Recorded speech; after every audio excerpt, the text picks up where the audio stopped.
നമസ്കാരം. നിലവിലെ IPL ചാമ്പ്യന്മാരായ കൊൽക്കത്ത നൈറ്റ് റൈഡേഴ്സ് അടുത്ത സീസണിൽ പുതിയൊരു നായകന്റെ കീഴിലായിരിക്കും ഇറങ്ങാൻ പോവുക. കാരണം കഴിഞ്ഞ തവണത്തെ ക്യാപ്റ്റൻ ശ്രേയസ് അയ്യരെ ഒഴിവാക്കിയാണ് അവർ മെഗാലേലത്തിന് തയ്യാറെടുക്കുന്നത്.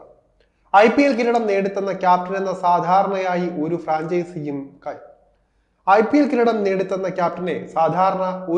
ഫ്രാഞ്ചൈസിയും കൈവിടാറില്ല. എന്നാൽ ശ്രേയസിനെ ഒഴിവാക്കിയ KKR എല്ലാവരെയും അക്ഷരാർത്ഥത്തിൽ ഞെട്ടിക്കുകയായിരുന്നു. കഴിഞ്ഞ സീസണിൽ തങ്ങൾക്കൊപ്പമുണ്ടായിരുന്ന 6 പേരെ അവർ നിലനിർത്തി. Sunil Narine, Rinku Singh, Andre Russell, Varun Chakravarthy, Harshit Rana, Ramandeep Singh എന്നിവരെയാണ് KKRനൊപ്പം പുതിയ സീസണിലും കാണാൻ സാധിക്കുക.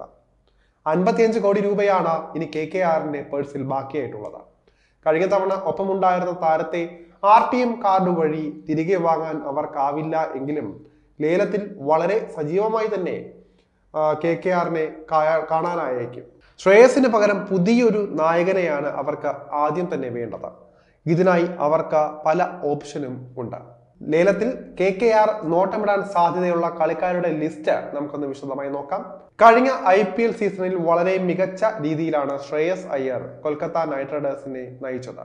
അദ്ദേഹത്തെ ലേലത്തിൽ തിരികെ വാങ്ങാൻ അവർ ശ്രമിക്കുമെന്ന കാര്യം ഉറപ്പാണ്. പക്ഷെ ശ്രേയസിന്റെ മൂല്യം 20 കോടിക്ക് മുകളിൽ പോയാൽ KKR പിന്മാറിയേക്കും. കാരണം അങ്ങനെ വന്നാൽ അവരുടെ പേഴ്സിൽ ശേഷിക്കുക ബാക്കി 30 കോടി രൂപയിൽ താഴെയായിരിക്കും. ഇത് മറ്റു കളിക്കാരെ വാങ്ങാനുള്ള KKRന്റെ നീക്കങ്ങളെയും നല്ല രീതിയിൽ ബാധിക്കും. മാർക്വി താരങ്ങളുടെ ലിസ്റ്റിൽ ശ്രേയസിനെ കൂടാതെ KL രാഹുൽ, ഋഷഭ് പന്ത്, ജോസ് ബട്ട്ലർ, അതുപോലെ തന്നെ Arshdeep Singh, Mitchell Starc, Kagiso Rabada, Mohammed Shami എന്നിവരാണ് ഉള്ളത്. ഇവരിൽ നായകസ്ഥാനത്തേക്ക് ശ്രേയസിനെ കിട്ടിയില്ല എങ്കിൽ ഋഷഭ് പന്ത്, KL രാഹുൽ, അതുപോലെ തന്നെ ജോസ് ബട്ട്ലർ എന്നിവരിൽ ഒരാളെ ആകും KKR നോട്ടമിടുന്നത്. ബാറ്റർമാരായി KKR മെഗാലയത്തിൽ ടീമിലേക്ക് കൊണ്ടുവരാൻ ശ്രമിച്ചേക്കുക മുൻതാരങ്ങളായ വെങ്കടേഷ് അയ്യരെയും നിതീഷ് റാണയെയും ആയിരിക്കും. ഇവരിൽ വെങ്കടേഷിന് ലേലത്തിൽ ഡിമാൻഡ് ഉണ്ടാകുമെന്നാണ് പ്രതീക്ഷിക്കപ്പെടുന്നത്. സീം ബൗളിംഗ് ഓൾറൗണ്ടറായ അദ്ദേഹം ഫൈനലിൽ ഉൾപ്പെടെ ടീമിനായി ശ്രദ്ധേയമായ പ്രകടനം കാഴ്ചവെക്കുകയും ചെയ്തിരുന്നു.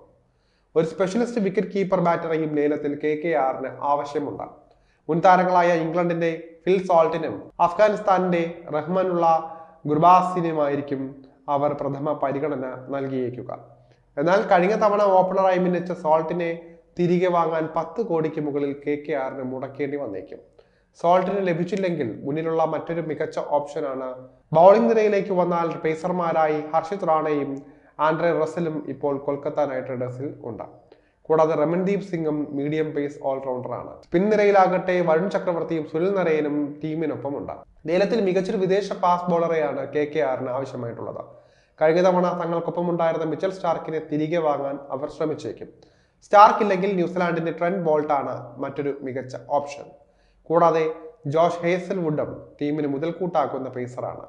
വിദേശ ഫാസ്റ്റ് ബൗളറെ മാത്രമല്ല മികച്ചൊരു ഇന്ത്യൻ പേസറെ കൂടി KKR നോട്ടമിടുമെന്ന് ഉറപ്പാണ്. അർഷ്ദീപ് സിംഗ്, മുഹമ്മദ് ഷമി, മുഹമ്മദ് സിറാജ്, ആവേശ് ഖാൻ, പ്രസിദ്ധ് കൃഷ്ണ, ഉമ്രാൻ മാലിക് എന്നിവരെല്ലാം സാധ്യതാ ലിസ്റ്റിൽ ഉണ്ട്. സ്പിൻ ബൗളിംഗിൽ KKR നോട്ടമിട്ടേക്കുക അഫ്ഗാനിസ്ഥാന്റെ പുതിയ സ്പിൻ സെൻസേഷനായ അല്ല ഗസൻഫറിനെ ആയിരിക്കും. ഇത്തരത്തിൽ എന്തായാലും കൊൽക്കത്ത നൈറ്റ് റൈഡേഴ്സ് കഴിഞ്ഞ തവണത്തെ കിരീട ആവർത്തനം നടത്താൻ തന്നെയായിരിക്കും ശ്രമിക്കുക. അത്തരത്തിൽ വലിയ മാറ്റങ്ങളും അവരുടെ ടീമിൽ പ്രകടമായിരിക്കും. 2025 IPL വലിയ മാറ്റങ്ങളോടെ ആയിരിക്കും നമ്മൾ കൊൽക്കത്ത നൈറ്റ് റൈഡേഴ്സിനെ കാണാൻ പോകുന്നത്. ഇനി കപ്പ് എടുക്കുമോ ഇല്ലയോ എന്നതാണ് ഏറ്റവും വലിയ ചോദ്യമായിട്ട് ബാക്കിയുള്ളത്. അത് കാത്തിരുന്ന് തന്നെ കണ്ടറിയാം.